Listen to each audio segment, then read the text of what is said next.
That's not what Jesus said. Why did he tell Naaman the Syrian to go dip in the Jordan 7 times? Naaman the Syrian could have dipped in a different river 700 times and he'd kept all his leprosy. Wouldn't have got one iota better. He could have went to the Jordan and dipped 6 times and likely got 0 bit better, or maybe he got a little bit better. I don't know. I wasn't there. But I would say there is something about obedience, precise obedience. Mary said to those with Jesus at the wedding, whatever he says to you, do it. Guys, this is the key to miracles.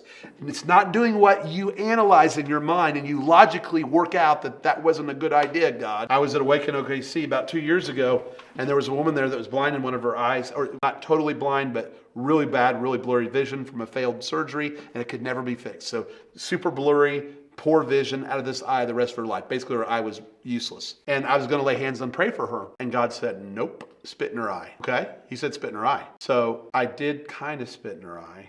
I spit on my hand and I put it in her eye. So the spit made it into her eye. And I did ask her if I could do that. I didn't ask her if I could do that. I said, can I obey God? That's all I said. She said, yeah. I said, you're sure I can obey God? And she's like, yeah. I said, okay. So I spit in my hand, put it in her eye. Bam, she got healed almost instantaneously and completely. Just like that. Now, I could have laid hands on her till I rubbed the hair off her head. And I don't think she would have had anything happen to her. I would have been in complete disobedience to the leading of the Holy Spirit, okay?